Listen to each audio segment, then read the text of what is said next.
순결에 대한 이야기입니다. 순결 그러면 기존에는 거의 육체적 순결을 생각을 했습니다. 그래서 국어사전에도 순결을 찾아보면 제일 먼저 나오는 게 이성과의 육체적 관계가 없음을 순결로 이렇게 이야기를 합니다.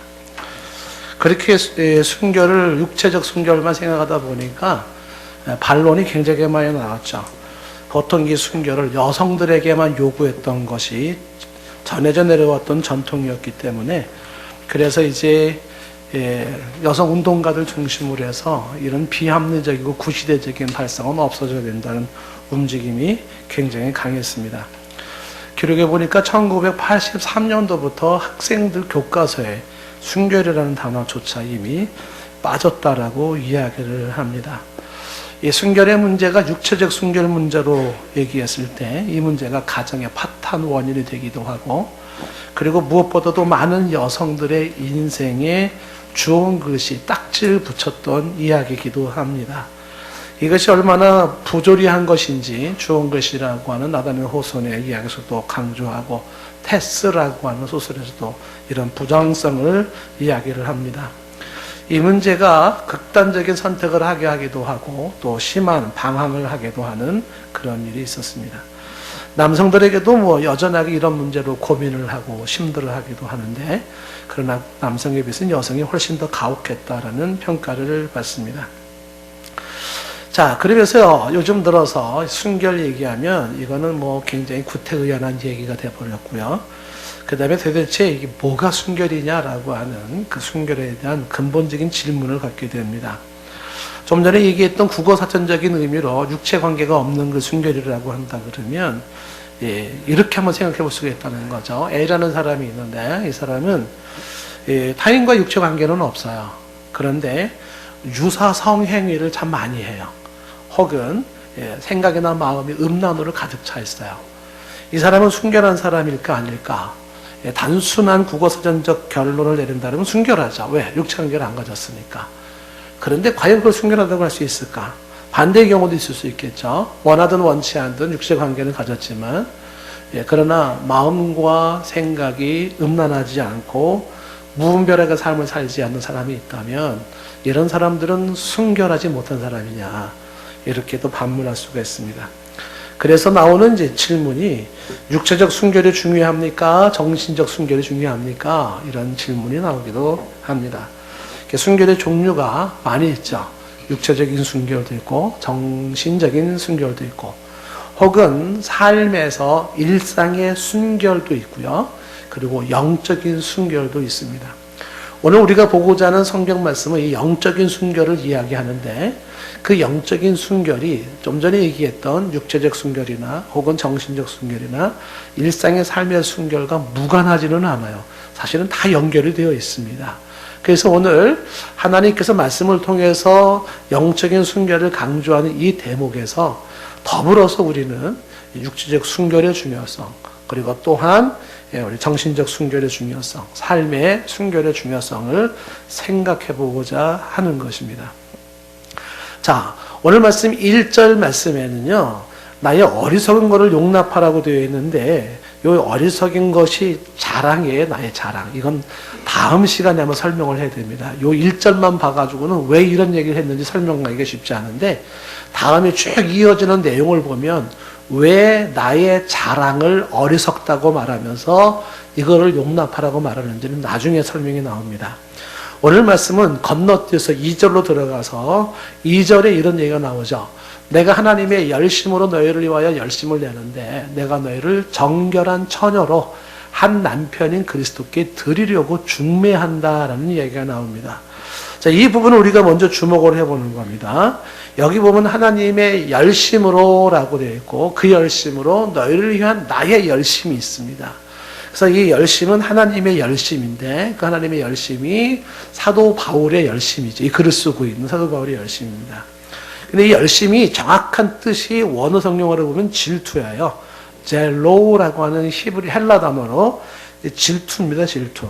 그러니까 하나님의 질투.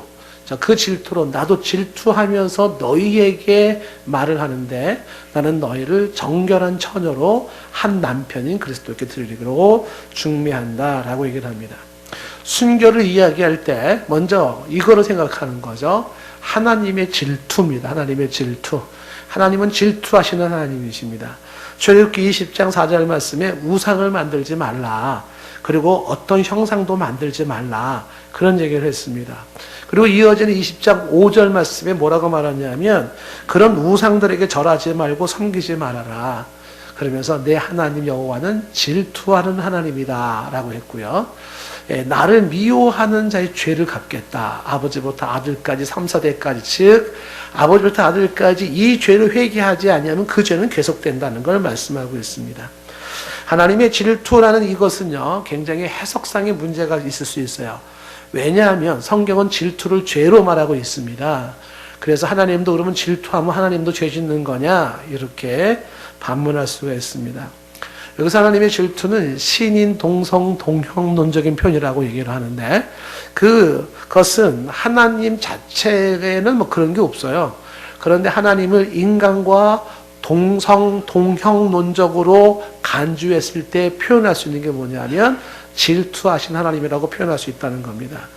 자, 그랬을 때 보통 죄에 해당되는 인간의 질투와 하나님의 질투는 근본적인 차이점이 있다고 하는 것입니다. 보통 인간들이 행하는 질투는 죄죠. 그거는 불의한 질투에 들어갑니다. 불의한 질투. 그러나 하나님의 질투는 공의로운 질투예요. 차원이 좀 다릅니다. 어떤 차이가 있냐면 불의한 질투라고 하는 것은 이기적이고 상대에 대한 집착하는 욕심이고 자유를 올가매하는 것, 상대의 자유를 주지 않는 거죠. 내 손아귀 꽉 누르는 것입니다. 그래서 인간의 그 질투는 상대를 파괴하는 질투입니다. 죄악이에요. 그런데 하나님의 질투는 공의로운 질투로서 그런 질투가 아닙니다. 상대를 진정 위하고 잘 되기를 바라고 상대를 보호해주고 축복하기 위한 질투죠. 그래서 하나님의 질투는 순수한 사랑에 근거한 질투라고 하는 것입니다. 자, 이 질투에는 구별도 해야 되겠지만 그러나 한 가지 분명한 사실 하나님은 질투하신다라는 걸 얘기하면서 그 질투하신 하나님은 무생물이 아니고 어떤 물질이 아니라 기계가 아니라는 것이죠. 하나님이 인격체라는 걸 강조하고 있습니다. 하나님이 인격체로서 사랑하고 싶고 사랑받고 싶으신 분이시죠. 그것이 질투하는 하나님으로 묘사되고 있습니다. 하나님은 당신이 사랑하는 사랑과 함께 진정 어린 사랑을 하고 싶어 하시는 거죠. 그리고 순수한 사랑하고 싶어 하시고 깊은 사랑을 하고 싶어 하시는 것입니다. 그 하나님의 사랑을 받고 있으면서도 그 하나님의 사랑에 반하는 우상숭배나 다른 데 마음을 쓸 때 하나님은 이것을 당신에 대한 기만으로 보고 있고 당신에 대한 배신으로 보는 거죠. 그럴 사이가 아닌데 그래서 하나님은 질투한다라는 표현으로 신인, 동성, 동형론적 표현으로 쓴 것이죠. 이런 하나님을 전제로 해서 지금 말을 하고 싶다는 거죠. 하나님의 마음은 뭐냐? 하나님의 마음이 뭐냐? 제대로 사랑하고 싶다는 거죠. 예. 그래서 이 제대로 된 사랑을 하기를 원하는 그 하나님 앞에서 질투하는 하나님 앞에서 너희를 정결한 처녀로 한 남편인 그리스도에게 드리려고 중매한다는 이야기를 하고 있습니다. 이게 너희를 정결한 처녀로 할 때 너희가 일차적으로는 고린도 교회를 말하지만 2차적으로는 이 땅의 모든 신자들을 의미합니다. 저와 여러분들을 다 일컬어서 다 얘기를 하는 것입니다. 뭘 얘기하고 있어요? 정결한 처녀로 한 남편인 그리스도에게 드리려고 중매를 한다는 거예요. 이게 사도 바울의 마음이지만 하나님의 마음, 하나님의 마음. 하나님의 마음은 뭐냐면 너희가 정결한 처녀가 되어 한 남편인 그리스도의 순결한 신부가 되는 것입니다. 이게 하나님의 마음인 것입니다. 이 표현에서 특히 좀 눈여겨봐야 될 단어가 있죠. 뭐가 있습니까? 이 정결한 처녀를 이야기하면서 거기에 한 남편인 이렇게 되어 있어요. 여러분 남편 몇 명인가요? 혹시 2명 아니에요? 예, 지금 저랑 눈 마주치기를 거부하는 분들.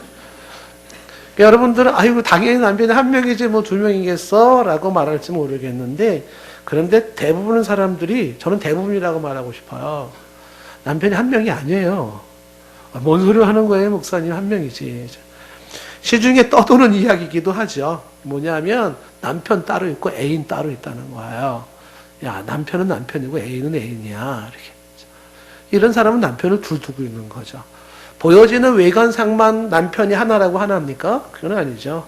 마음이 분산되어 있어서 다른 남자에게 가 있고, 그리고 한눈을 팔고 내 몸을 다른 사람에게 준다는 건 뭐예요? 남편이 둘이라는 얘기죠. 그래서 유독 한 남편을 강조한다는 게 참 의미심장한 거예요. 여기 계신 여러분도 우리 모두를 축복합니다. 부디 남편이 한 분이기를 원해요. 이 얘기는 남편들도 마찬가지죠. 부인이 한 명이기를 원합니다. 여러 명 두지 말라고 하는 것이죠. 자, 그래서 한 남편을 말하면서 정결한 처녀로 하나님 앞에 드리기를 원한다. 이 정결한 처녀가 한 남편에 대한 충정을 지키는 순결한 신부를 말하는 것입니다. 순결한 신부가 되기를 원한다. 그리스도 앞에서의 순결한 신부가 되기를 원하는 영적인 순결함은, 이게 사실 다 뭐로 이어지냐면 정신적인 순결, 그 다음에 일상 삶의 순결, 그리고 육체적인 순결로 다 이어지는 것입니다. 한 가지 분명한 명제가 지금 성경을 통해서 확인됩니다. 그게 뭐냐면 하나님은 우리가 순결한 신부가 되기를 원한다는 사실이에요. 남성이고 여성이고 할 것 없이 우리 모두가 다 그리스도의 순결한 신부로 남기를 하나님은 원하십니다. 그런데 그 순결한 신부로 남는 게 사실은 어려워요. 이게 보통 일이 아닙니다. 이게 쉬운 일이 아닙니다. 왜 어렵냐? 그 두 가지 이유가 그 다음 절에 나와 있는 11장 3절에서 볼 수가 있습니다. 순결한 신부가 되지 못하게 하는 두 가지가 뭐냐면 뱀의 관계와 하와와 같은 미혹입니다. 뱀의 관계가 있고 하와의 미혹이라고 하는 게 있습니다. 다시 말하면 유혹하는 자가 있고 유혹당하는 자가 있는 거예요. 속이는 자가 있고 속이는 자가 있다는 사실입니다. 이 두 가지 때문에 순결이 어렵습니다. 하나하나 생각해 볼까요? 먼저 뱀의 관계. 이 뱀의 관계는 뭐냐면, 관계는 교활함인데, 이 뱀의 관계라는 것은 사탄의 교활함입니다. 웬만큼 정신 차리지 못하고 웬만큼 영적인 분별력이 없으면 이 소리가 사탄의 소리인지 혹은 하나님의 성령의 소리인지 구분이 안 돼요. 앞에 있는 것이 이게 정말 좋은 건지 나쁜 건지 구분이 안 되는 게 보통의 모습입니다.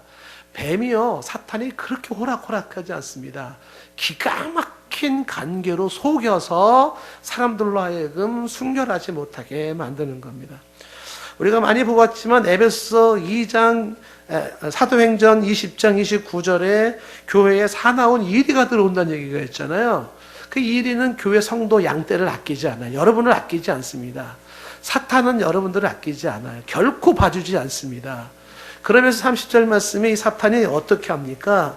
자기를 따르게 하려고 어그러진 말을 한다 그랬어요. 예수를 따라가지 못하게 만들고 사탄 자기를 따라오게 어그러진 말을 하는 게 교묘하게 말을 바꾸어서 예수 따라가는 사람이 아니고 하나님 따라가는 사람이 아니라 사탄을 따라가게 한다는 겁니다. 이 어그러진 말이라는, 이 비비 꼬는 말이라는 게 이게 사탄의 전술이에요. 사탄은 성경에서 거짓말의 아비라고 말하고 있어요. 그래서 거짓말에 능한 자가 사탄입니다. 그래서 이 사탄은 진리를 가장해서, 정의를 가장해서, 인격을 가장해서 싹 꽈가지고 자기의 뜻을 이루는 게 사탄인 것이죠. 자, 여기에 넘어갔던 하와의 장면을 한번 보십시오. 오늘 말한 것처럼 하와의 미혹을 얘기했는데, 사도행 창세기를 보시면 그때 장면을 보시면 어떻게 사탄이 말을 비비 꼬는지 한번 보십시오. 창세기 2장 16절에 하나님께서 동산에 열매를 만들어 놓고 말했어요. 임의로 먹어라. 그런데 17절에 뭐라고 말했냐면 선악을 알게 하는 나무, 우리가 흔히 얘기하는 선악과지요. 그 나무의 열매는 먹지 말라 그랬습니다. 그 다음에 나온 말이 뭐냐면 네가 먹는 날에는 반드시 죽으리라 이렇게 되어 있습니다. 영어로 you will surely die예요. surely, 너는 확실하게 죽는다. 이게 하나님의 말씀이었었습니다. 근데 이런 말씀이 있는데 이 말씀을 어떻게 사탄이 공략해 들어오냐 하면 이 비비 꼬기 잘하는 이 사탄이 창세기 3장에 넘어가면 3장 1절에 이 뱀은 간교해요. 그 간교한 뱀을 말하면서 하와에게 툭툭툭툭 건드는 거죠. 뭐라고 말합니까? 하나님이 모든 나무 열매를 먹지 말라고 하시더냐? 모든 나무 열매를 먹지 말라고 하시더냐? 이렇게 접근해 들어오는 겁니다. 모든 열매를 먹지 말라고 했냐? 2절에 사탄이 툭툭 치면서 그렇게 질문할 때 여인이 얘기를 하는 거죠. 동산나무의 열매를 먹을 수 있지만 3절에 동산 중앙에 있는 나무의 열매는 먹지 말라고 했다. 그거를 만지지도 말라고 했는데 먹으면 너희가 죽을까 하노라. 여기서 지금 뭐가 빠졌냐면 surely가 빠졌어요. 너는 반드시 죽는다라고 하는 것이 죽을 거야. 요거는 약간의 뉘앙스가 죽을지도 몰라라고 하는 하나님의 말씀이 약간 흔들린 거죠. 찬스죠. 사탄은 드디어 됐구나. 네가 그렇게 말할 정도면 됐구나. 그래서 이제 사탄이 이어지는 4절에 이렇게 말을 합니다. 뭐라고 말하냐면 결코 죽지 아니하리라. 여기 하나님의 말씀이 똑같아요. You will surely die. 내가 하나 딱 들어간 게 뭐냐면 not 이게 들어가요. You will not surely die. 결코 죽지 않는다. 그러니까 하나님이 반드시 죽으리라가 어디까지 왔냐면 결코 죽지 않는다로 와버린 거예요. 하나님의 말씀이 이렇게 쫙 변동이 되어버린 거예요. 이런 식으로 해서 사람을 속입니다. 여러분을 향해서 교회에서 말씀 들었지. 야, 정말 그랬어? 그게 정말 그렇게 될 것 같아? 맞다고 생각해? 몇 번 치면 흔들리기 시작해요. 안 된다 그랬는데, 안 될 수도 있고, 안 될, 말이 흐려지겠죠. 결코 그렇지 않아. 결코 안 그래. 그런 일 없어. 이렇게. 사탄이 넘어가는 거예요. 사탄의 이런 전술이 있어서 사람들이 쉽게 순결한 자로 남기가 어려워요. 요 내용이 지금 우리가 보고 있는 고린도후서 11장 뒷부분에 가면 이런 말이 나옵니다. 11장 13절 말씀에 가면은 거기에 그런 사람들은 거짓 사도요 속이는 일꾼이니 자기를 그리스도의 사도로 가장한다는 거야. 여러분 거짓 사도가 있어요. 속이는 일꾼이 있습니다. 그리스도의 사도를 가장하는 자들이 있습니다. 그런데 14절에 이것이 하나도 이상하지가 않다는 거예요. 이렇게 속이는 자들 왜 그래요? 사탄의 특징이 뭐냐면 거짓말로 가면을 잘 쓰는 거거든요. 자기를 광명의 천사로 가장을 하는 거예요. 그러니 사람들은 잘 분별이 안 되는 겁니다. 이 사람이 정의의 사도인지 아니면 이 사람이 정말 사람을 못되게 하는 건지 도둑인지 의인인지 악인인지 막 구분이 안 되는 거예요. 광명의 천사로 등급하고 들어오니까. 그래서 이어지는 15절에도 뭐라고 말하냐면 사탄은 뭐라 그래? 사탄의 일꾼들도 자기를 의의 일꾼으로 가정한다는 거예요. 여기 계신 여러분들은 사탄의 일꾼인지 의의 일꾼인지 구분 착착착착 됩니까? 착착착착 된다는 분이 있으면 그거는 교만일 겁니다. 안 돼요. 뭐 안 되는 게 정상인 거예요. 제가 봐도 구분이 잘 안 됩니다. 저 사람은 정말 사탄의 일꾼이야 아니면 의의 일꾼이야. 왜요? 너무 진짜가 가짜 같고 가짜가 진짜 같은 그런 모습이거든요. 그래서 너무 진짜 같은 건 거의 가짜예요. 구분이 안 되는 거죠. 사탄이 왜 이렇게 연막수를 쓰고 가면을 씁니까? 왜 이렇게 간교합니까? 그래야 속이는 겁니다. 그래서 이 선악학을 통해서 흔들릴 때 뭘 보게 했습니까? 그것이 보암직하고 먹음직하고 지혜롭게 탐스럽게 한 거예요. 사람이 무너지는 건 여기서 탁 넘어지는 거죠. 사람이 탁 자기의 마음을 끄는 겁니다. 먹음직한데? 탐스러운데? 지혜롭게 할 것 같은데? 여기서 탁 넘어지는 거죠. 이미 그 마음을 팍 잡아버리니까 넘어지는 거죠. 요 작업을 사탄이 가면을 쓰고 전술을 해서 하더라는 얘기입니다. 사탄의 속임수가 너무 교모해요. 그리고 사탄의 이 속임수는 너무나 달콤합니다. 집요합니다. 그래서 종종 사람들은 빠져요. 자, 문제는 뭐예요? 이런 사탄은 원하든 원치 않든 인정하든 인정하지 않든 실제하는데 그 사탄에 대해서 반응하는 사람이 이제 문제인 거죠. 그 반응하는 사람이 오늘의 하와는 미혹을 받았다는 거죠. 받았다는 겁니다. 다시 말하면 사탄의 그 속임수에 속는 자가 있다는 거죠. 사탄의 유혹을 받는 자가 있다는 것입니다. 그 인간의 연약함이에요. 이 모습을 우리가 종종 보았던 디모데후서 3장 5절 말씀이 아주 흥미롭게 말을 했습니다. 경건의 모양은 있는데 경건의 능력을 부인하는 자가 있어서 이 같은 자들에게서 네가 돌아서라고 말했잖아요. 많이 얘기했죠? 모양이 중요한 게 아니에요. 거칠애가 중요한 게 아닙니다. 그럴듯해 보이는 게 중요한 게 아니라 실제 알맹이 내용, 능력이 중요하다고 강조했죠. 그런데 실제 내용이 없이 겉모양만 자랑하는 모양만 내는 사람들, 이들 중에 이런 일이 있는 거죠. 6절 말씀에. 그들 중에 남의 집에 가만히 들어가. 누구를 주인해요? 누구를 주인해요? 어리석은 여자를 주인하는 자가 있다는 거죠. 그러니까 이 남의 집에 가만히 들어가는 게 뭡니까? 정정당당하지 못한 거죠. 그래서 몰래 들어가요. 근데 이 남의 집에 몰래 들어가는 이 사람은 딱 알죠. 유혹하면 넘어갈 수 있는 사람을 알고 있는 거예요. 속이면 넘어갈 수 있는 사람을 아는 거예요. 그 사람이 누구냐면 어리석은 여자예요. 이 사람에게 가면은 넘어갈 확률이 높은 거죠. 그러니까 그런 사람들만 골라요. 사탄이 눈을 동그랗게 뜨고, 야, 누구 만만한 사람 없나? 저기 있네, 저기. 저 사람한테 들어가면 돼. 그 사람은 딱 들어가요. 그 사람이 누구냐면 어리석은 사람이라고 하는 것입니다. 그런데 이 어리석은 사람이라는 이 어리석다는 단어가 굉장히 흥미로운 단어예요. 귀나이카리온이라고 하는 헬라 단어인데 이게 지적 수준이 낮은 여자를 말하는 게 아니에요. 이 귀나이카리온이라는 이 어리석은 여자는요, 똑똑한 여자를 말합니다. 근데 왜 어리석었다가 되어 있나? NIV 영어 성경에 보면 이걸 뭐라고 되어 있냐면 의지가 약한 여자라고 되어 있어요. 그리고 다른 주석사들을 참고했을 때 말하고 있는 게 뭐냐면 똑똑하지만 도덕성이 결여된 여자라는 거예요. 저는 이 설명이 굉장히 의미심장하게 와닿아요. 라이놀드 리브라는 사람의 얘기가 이런 거죠. 그분이 아주 정말 목 놓아 외치는 게 뭐냐면 보통 장자크 루소 같은 사람들에 의해서 얘기하는 게 뭐냐면 사람이 교육을 통해서 지성이 커지면 사람이 도덕적이 된다는 거예요. 그런데 이 라이놀드 리버는 그렇지 않다는 거죠. 인간의 똑똑함에 도덕성이 빠지면 그 똑똑함은 범죄의 수단이 된다는 거예요. 그래서 이 똑똑함에 반드시 첨부해야 되는 게 뭐냐면 도덕성이라는 거예요. 그래서 이 도덕성이 있는 지성이 있는 도덕성, 이 두 개를 강조한 게 리버의 주장이었었습니다.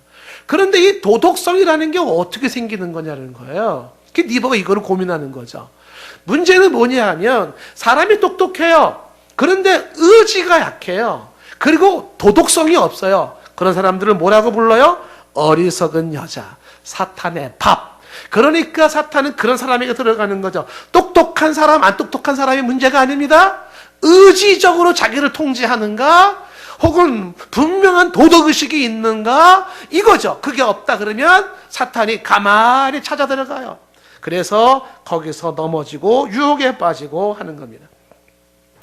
여기 나와 있는 이 어리석은 여자라고 하는 이 여자는 이런 거죠. 그게 뭐냐면 은근히 자기 자신이 유혹받기를 원하는 여자예요. 누가 나 좀 유혹해줬으면 좋겠다라는 생각을 가진 사람입니다. 내가 대놓고 유혹할 수는 없으니까 누군가가 유혹에 들어오면 난 넘어갈 준비가 다 되어 있어요. 마음의 준비가 되어 있어요 하는 여자가 의지적으로 약하고 도덕적으로 방심하고 있는 여자죠. 이런 사람들에게 넘어 들어가는 거죠. 그리고서 죄 짓고 넘어졌을 때 그때 뭐라 그래요? 내 마음 나도 모른다고. 나는 어쩔 수가 없었다고. 상황이 그럴 수밖에 없었다고. 그러는 거죠. 그렇게 은근하게 넘어가고 은근하게 유혹에 빠지면서 어쩔 수 없다는 듯이 빠져가면서 이것이 정직한 내 모습이라고 합리화시키면서 그 죄를 은근히 즐기고 있는 것이죠. 이런 오류에 빠지지 않기를 하나님은 원하고 있는데 빠지지 않기 위해서 분명한 의식을 가지고 분명한 자기 통제를 해야 한다는 거예요. 여기 계신 여러분들에게 제가 분명히 말씀드릴 수가 있습니다. 지금 말하고 있는 사탄의 기가 막힌 유혹은 모든 사람에게, 남녀 남녀노소를 불문하고 사탄은 기묘하게 가면을 쓰고 그럴듯한 이론을 가지고 접근해 들어오고 있어요. 여기에 반응을 보이는 연약한 여자 같은, 어리석은 여자 같은 이런 반응을 보이는 사람들을 사탄은 다 자기 수하에 끌고 들어가는데, 하나님은 여기에 빠지지 않기를 원하고 있는 거예요. 그런데 지금 이 어리석은 여자와 같은 이렇게 의지가 약하고 도덕성이 약한 이 모습이 사람마다 정도의 차이가 있을 뿐 모든 사람이 다 여기에 해당된다는 거예요. 예외가 사실은 없다는 겁니다. 다 의지의 한계를 가지고 있고 다 도덕성의 한계를 가지고 있다는 겁니다. 어떻게 될까요? 내비두면은, 그렇죠, 우리는 순결한 사람으로 남지를 못하죠.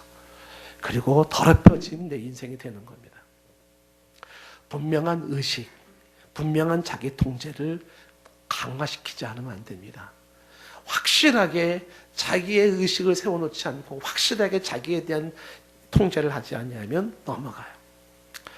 이 사탄의 전술에 넘어간 이 경우, 베드로 사도는 이걸 이렇게 얘기했습니다. 베드로후서 2장 14절 말씀에 뭐라고 되어 있냐면, 성경에 이런 표현을 쓴다는 게 참 독특합니다. 베드로후서 2장 14절에 음심이 가득한 눈이라는 표현을 써요. 여러분, 이 음심이 가득한 눈이 뭐냐면 음흉한 눈빛이거든요. 옆 사람을 살짝 보세요. 음흉한 눈빛인지.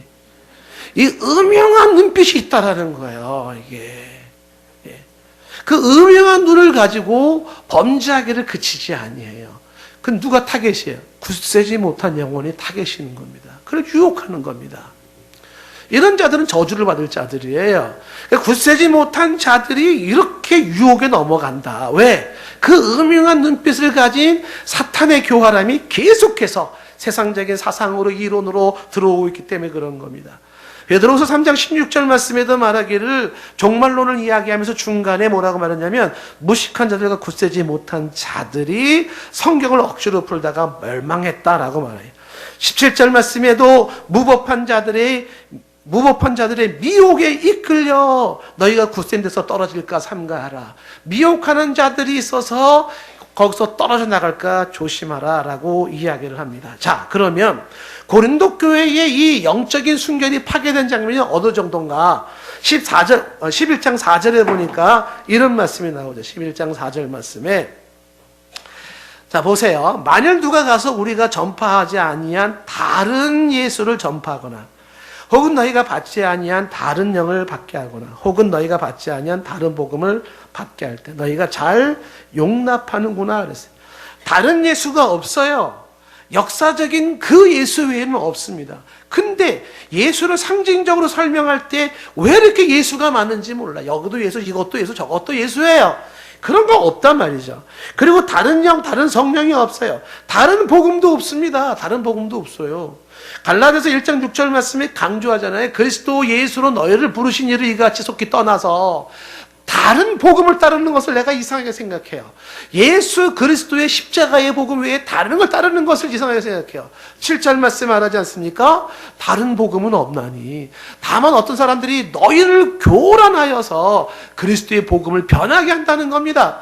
8절 말씀에 그러나 우리나 혹 하늘로서 온 천사라도 우리에게 너희에게 전한 복음 외에 다른 복음을 전하면 저주를 받아야 한다는 겁니다. 자, 이 다른 예수, 다른 복음에 빠집니다. 그런데 이 정도가 아니죠. 고린도후서 11장 19절 이하에 오늘 읽은 본문 11장 뒷부분에 가면 이런 얘기가 나옵니다. 너희는 지혜로운 자라, 똑똑한 자예요. 근데 어리석은 자들을 기뻐요. 저 바보 같은 자들, 잘못된 자들, 저 사탄의 교활함을 분별하지 못하고 기뻐하고 용납하는 겁니다. 어느 정도냐면 이어지는 20절 말씀이 이렇게 말했죠. 누가 너희를 종으로 삼아요. 그래도 헤헤 그리고 받아들여요. 누가 너를 잡아먹어요. 그래도 헤헤 그리고 받아들여요. 누가 너를 그걸 뺏어가요. 그래도 헤헤 그리고 따라가요. 스스로 높아지거나 뺨을 치는데도 헤헤 그리고 너희가 잘도 용납하는도다. 기가 막히죠? 도대체 용납할 것을 용납 안 하고 용납할 필요가 없는 것을 용납을 하는 거야. 여러분들에게 이렇게 말할 수 있습니다. 진리와 거짓이 선포됐어요. 어디에 더 귀가 솔깃할까요? 10중 8구 거짓에 솔깃하게 되어 있습니다. 왜냐하면 거짓은 재밌고 그럴듯하고 자극적이거든요. 짜릿하거든요. 그런데 진리라고 하는 건 답답하고 재미없거든요. 그러니까 이 거짓말에 들어가는 거예요. 양약은 입에 쓰고 유혹은 달콤한 거예요. 그 양약은 먹기 싫어요. 그러나 달콤한 유혹을 삼키고 싶어 하는 게 인간의 본성이죠. 진리보다 거짓에 더 많은 구미가 생기고 거기에 당기는 게 모습입니다. 한자 성어에 양약고고 충언역에라는 말이 있죠. 양약은 입에 쓰고 충언은 귀에 거슬린다. 그 사람들은 양약을 안 먹고 충언을 거부한다는 겁니다. 근데 이 고사성어 영어를 보니까 내용이 이렇게 돼요. 양약고고 이간병 충언역이 이간행이라고 그래요. 좋은 약은 입에 쓰지만은 병에는 이롭고 충언은 귀에 거슬리나 행하면은 이롭다 이렇게 돼 있어요. 그러니까 사람들은 뭐에 솔깃하는가? 정말 병에 이로운 좋은 약에 솔깃하는 게 아니라 정말 나의 행위를 이롭게 하고 있는 충언에 귀를 기울이는 게 아니라 나를 파괴하고 나를 병들게 하고 나를 엉망진창하게 하고 부패하고 썩게 만드는 추하게 만드는 그런 거짓과 유혹과 그런 잘못된 것들에 더 많은 관심을 쓴다는 겁니다. 사탄은 지금도 달콤한 미끼를 던지고 있죠. 미련한 인생이 그 미끼를 덥석덥석 무는 것입니다. 분명하게 자기를 판단하지 못하는 모습. 그래서 이렇게 미혹하는 자와 미혹에 빠지는 자가 비일비재한 상황에서 순결함이 어디 있는가? 하나님은 이런 상황 속에서 다시 한번 소원을 말하고 있고 다시 한번 바람을 말하고 있죠. 뭘 원하고 있어요? 순결한 신부가 되기를 원하고 있는 것입니다. 자, 그러면 오늘 말씀에서 이것만 보겠습니다. 누가 순결한 신부인가? 11장 3절 말씀에 보니까 이런 말이 있죠. 중간에 보시니까 너의 마음이 그리스도를 향하는 진실함과 깨끗함에서 떠나 부패할까 두려워하노라. 이 부분입니다. 여기에 순결해서 강조하는 게 뭐냐면 진실함과 깨끗함이에요. 진실함과 깨끗함이 순결함을 만드는 거예요. 이 진실함이라는 게 뭐냐 하면 이것은 성실함이고 진지함이고 거짓을 버리려는 신의를 지키는 것입니다. 신의를 지키는 것이에요. 진실함이라는 것은 그러니까 약속을 지키는 성실함이고 신의를 지키는 책임감인 것이죠. 여러분, 우리가 이런 의식을 가지지 않는다면 진실함에 서 있지를 못해요. 정말 두려워할 것이 뭐냐면 이 진실함과 깨끗함에서 떠나는 게 두려워해야 돼요. 이 진실함과 깨끗함에서 부패해지는 걸 두려워해야 돼요. 왜? 그래야만이 이 세상에 순결한 신부로 남을 수 있기 때문에 그렇습니다. 이 진실함을 강조하고 있는 이 부분은 약속을 지키라는 거예요. 그분을 실망시키지 말아라. 남편을 실망시키지 말아라. 아내를 실망시키지 말아라. 그리스도를 실망시키지 말아라. 약속을 지켜라라는 거예요. 여러분, 결혼 서약에서 혼인 서약의 중요성이 여기에 있는 겁니다. 사람들이 이걸 우습게 보는 사람들이 있는데 결코 그렇지 않아요. 혼인 서약이 이게 뭐예요? 그 남자 그 아내와 함께 내가 같이 살겠다는 뭐예요? 약속이에요. 그 약속에 신실해야 된다는 거예요. 결혼을 유지시키는 것은 어떤 의미에서는 사랑이 아니에요. 사랑은요, 왔다리 갔다리입니다. 예, 죽고 못 사는 그 인간도 이런 왼수가 따로 없다고 말하는 게 인간의 모습이에요. 그런데 그런 관계를 유지시키는 게 뭐예요? 약속을 지키는 거죠. 하나님 앞에서 내가 이 남자 이 여자에 대한 약속했잖아요. 그 약속에 이 신의를 지키는 거거든요. 이게 진실함이에요. 수많은 사람들은 약속을 헌신짝처럼 여기지 않겠습니까?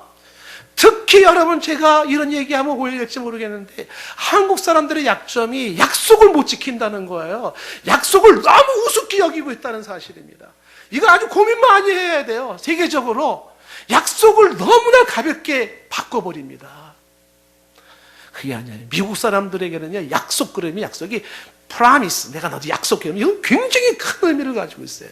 그 약속을 지킨다는 게 뭐예요? 이게 진실함이에요. 내가 순결함을 가지기 위해서 나에겐 남편이 한 분밖에 없습니다. 나에겐 주님이 한 분밖에 없습니다. 나에게는 영원한 왕이신 당신이 한 분밖에 없습니다. 라고 말한다면 그것에 대해서 신의를 지키는 거, 약속을 지키는 거죠. 인간이 살면서 얼마나 많은 부분에서 우리를 흔들리게 만드는 게 많을지 모릅니다. 이런 이론이 저런 이론이 이런 상황이 저런 상황이 수도 없이 흔들 때 내가 약속한 게 있거든. 나는 그 약속을 지켜야 되겠거든. 이게 순결을 지키는 거예요. 그 약속을 쉽게 벗어버리면 안 된다는 것입니다. 그래서 이 진실함이라고 하는 것은 바로 그 성실함과 거짓을 버리는 신의를 지키겠다는 책임감, 약속을 지키는 성실함을 말하고 있는 것입니다. 하나 더 얘기하는 것이 뭐냐 하면 순결은 깨끗함이라고 얘기를 하고 있습니다. 이 깨끗함은 순수한 헌신인데 저는 성경에 이런 표현을 쓰고 있다는 부분이 가슴이 저릴 만큼 저는 감동을 먹습니다. 이 깨끗함을 강조하고 있다는 거 너무 의미심장한 이야기인 것이죠. 제가 라이놀드 니버의 책인 도덕적 인간과 비도덕적 사회를 읽으면서 책을 읽다가 제가 진도를 못 나가고 몇 번을 읽은 대목이 하나가 있습니다. 몇 번을 읽었어요.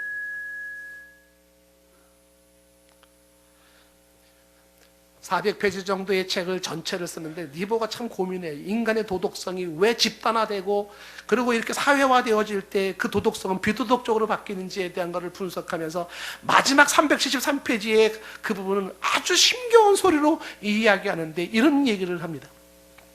사랑은 아무런 대가도 바라지 않을 때 가장 순수하고 가장 순수할 때 가장 강력하다는 얘기를 해요. 니버는요 기독교의 필요성을 여기서 찾습니다. 계산적이지 않고 조건적이지 않은 순수한 사랑을 실천할 수 있는 이것이 사회를 바꿀 수 있는 힘이라고 얘기를 하는 거죠. 사랑은 아무런 대가도 바라지 않을 때 가장 순수하고 가장 순수할 때 가장 강력하다. 이거는 단순한 얘기가 아니라 이 한 사람이 인생과 역사를 깊이 고민한 결론이었던 것입니다. 가장 순수할 때 가장 강력하다. 저는 막 가슴이 저려 왔었어요. 이 말을 읽으면서. 아브라함 링컨을 예를 들면서 미국의 보이스카우트 정신에서 강조하는 것은 깨끗한 삶이에요. 깨끗한 삶. 깨끗한 삶, 깨끗한 언어, 깨끗한 오락, 깨끗한 습관, 깨끗한 인간관계죠. Clean lives, clean speech, clean sports, clean habit, clean relationship with others. 이 깨끗함을 강조하고 있는 거예요. 이 깨끗함이 뭐예요? 나의 깨끗함을 지키려는 게 뭐예요? 그게 순결이죠. 정신적 순결, 육체적 순결, 영적인 순결은 이 깨끗함을 고집하는 거예요. 여러분 깨끗한 집이 좋아요? 더러운 집이 좋아요? 대답하기 곤란합니까? 깨끗한 직장이 좋아요? 더러운 직장이 좋아요? 깨끗한 물이 좋아요? 더러운 물이 좋아요? 깨끗한 공기가 좋아요? 더러운 공기가 좋아요? 깨끗한 지하철이 좋아요? 더러운 지하철이 좋아요? 깨끗한 버스가 좋아요? 더러운 버스가 좋아요? 깨끗한 거리면 좋겠어요? 더러운 거리였으면 좋겠어요? 사회가 깨끗했으면 좋겠습니까? 더러웠으면 좋겠습니까? 바다를 가도 깨끗했으면 좋겠고 산을 가도 깨끗했으면 좋겠지 않겠습니까? 인생도 깨끗한 게 좋은 거예요. 그 깨끗함은 맑고 밝고 신선함인데 그걸 고집하는 게 순결함이죠. 누군가가 말을 할 때 야 요즘 같은 날 무슨 순결이야, 요즘 같은 날 무슨 순결을 얘기를 하고 있어, 시대에 뒤떨어진 얘기하지 마, 고리타분 얘기하지 마, 지금 그런 건 없어 라고 얘기하면서 순결을 말할 때 왕따를 시켜야 되는 이런 시대적 상황 속에서 수많은 사람들이 순결을 무시하고 순결이 상실되가는 이런 시대 속에서 하나의 순결한 신부처럼 순결함으로 남겠다는 그 사람은 어둠 속에 한 줄기 빛을 발하는 빛과 같고, 그 순결의 그 고고함은 불결한 곳에 맑게 만드는 정화수와 같은 것입니다. 어떤 유혹 속에서도 어떤 조롱 속에서도 나는 순결한 신부로 남겠다고 고집하는 그 도도함이, 그 올고짐이 지금 이 시대에 그래도 목마른 사람이 되고 있다는 것이죠. 하나님은 저와 여러분에게 아주 건실하고도 소중한 기대를 말씀하고 있습니다. 너희들만이라도 순결한 신부가 되어줄 수 없겠는가? 그리스도를 향한 순결함으로 너희의 그 진실함과 깨끗함을 유지할진대 그것이 너희의 삶의 순결함으로, 너희의 관계의 순결함으로, 그리고 육체의 순결함으로 남기를 원하시는 것이.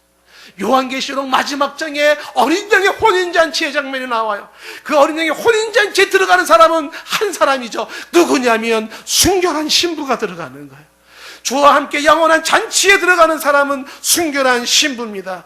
요한계시록 19장 8절 말씀에 그에게 빛나고 깨끗한 세마포 옷을 입도록 허락하였으니 이 세마포 옷은 성도들의 옳은 행실이로다. 이 어린 양의 혼인잔치의 장면입니다. 순결한 자들이 그 앞에 섰죠. 물론 내 삶에 더럽혀진 자들일진데 주 예수 십자가의 보혈로 회개하고 용서받아 깨끗해진 모습으로 주 앞에 들어가는 것입니다. 요한계시록 14장 4절 말씀에도 이 사람들은 여자와 더불어 더럽히지 아니하고 순결한 자라, 어린 양이 어디로 가든지 따라가는 자며 사람 가운데서 속량함을 받아 처음 익은 열매로 하나님과 어린 양께 속한 자로다. 순결한 신부가 그리운 이 시대에 고고한 순결한 신부로 남기를 원합니다. 찬양합시다.